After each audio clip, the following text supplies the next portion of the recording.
रूस और यूक्रेन के बीच जंग लगातार जारी है और आज जंग का 29वां दिन है। महीने भर का वक्त हो गया है, लेकिन अभी तक रूसी फौज ना तो यूक्रेन की राजधानी कीव पर कब्जा कर पाई है और ना ही यूक्रेन के किसी बड़े शहर पर कंट्रोल कर पाई है। रूस लगातार मिसाइलों से हमले कर रहा है, रॉकेट दाग रहा है, लेकिन यूक्रेन की सेना पीछे हटने को राजी नहीं। ये जंग अब खतरनाक मोड़ पर पहुंच चुकी है। पुतिन के सलाहकार दिमित्री पेस्कोव ने कहा है कि अगर रूस पर अस्तित्व का खतरा हुआ तो परमाणु हथियार का भी इस्तेमाल कर सकते हैं।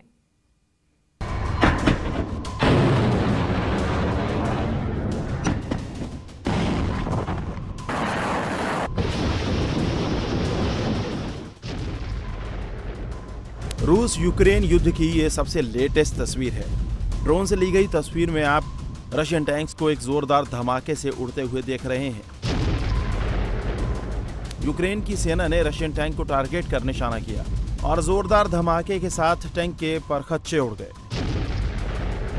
देखते ही देखते पूरा इलाका धुएं के गुबार से भर गया।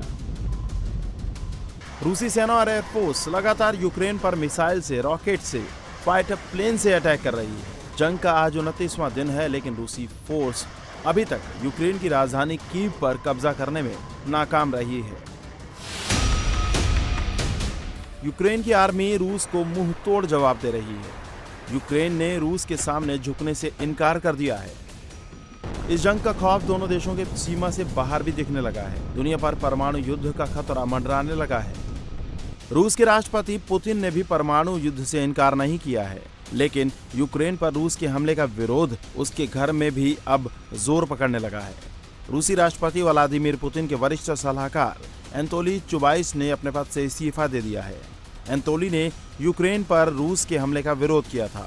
रूस पर चौतरफा दबाव बनाने की कोशिश की जा रही है और पोलैंड में भी रूस को बड़ा झटका लगा है। पोलैंड के गृह मंत्री ने भी ऐलान कर दिया है कि रूस के 45 डिप्लोमेट्स को देश छोड़ने के लिए बोल दिया गया है। इन सभी पर रूसी खुफिया विभाग के लिए काम करने का आरोप है। इधर जारी जंग के बीच यूक्रेन ने बड़ा दावा किया है। यूक्रेन ने कहा कि 24 फरवरी से 23 मार्च तक के जंग में रूस को जबरदस्त नुकसान उठाना पड़ा है। यूक्रेन के दावों के मुताबिक अभी तक रूस के 15,600 सैनिक, 517 tanks, 47 anti aircraft war system, 101 aircraft, 124 helicopter, 1008 motor vehicle और 4 शिप बोट आदि तबाह हुए हैं। ये एरियल व्यू मारियुपोल शहर के हालात बयां कर रहा है। एक तरफ पूरा शहर देखते ही देखते कैसे खंडर में बदल गया। अभी भी रूस मारियुपोल शहर पर कब्जा नहीं कर पाया है और ना ही राजधानी कीव पर। चेर्निहिव के मेयर खुद तस्वीर दिखाते हुए बर्बादी की दास्तान बता रहे हैं।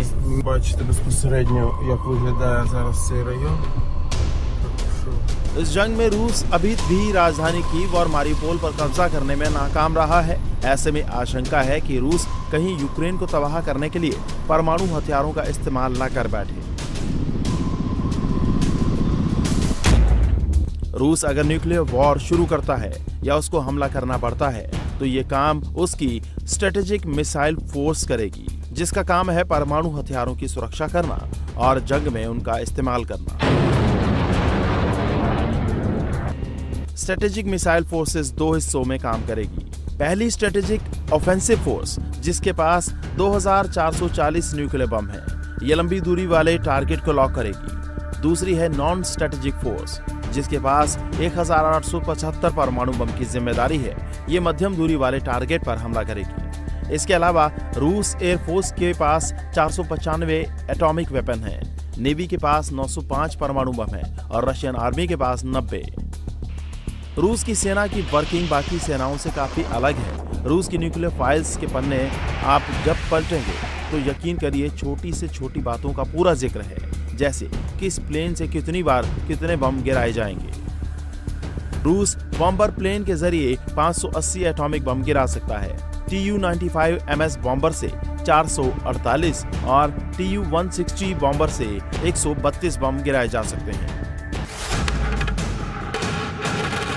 रूस के न्यूक्लियर प्लान का सबसे बड़ा हिस्सा इंटरकॉन्टिनेंटल बैलिस्टिक मिसाइल है, जो दुनिया के किसी भी हिस्से में तबाही मचा सकती है। इसका एहसास अमेरिका को अच्छे से है। इंडिया टीवी हर वक्त हर जगह डाउनलोड करने के लिए सर्च करें India TV news Google play store या ऐप स्टोर पर।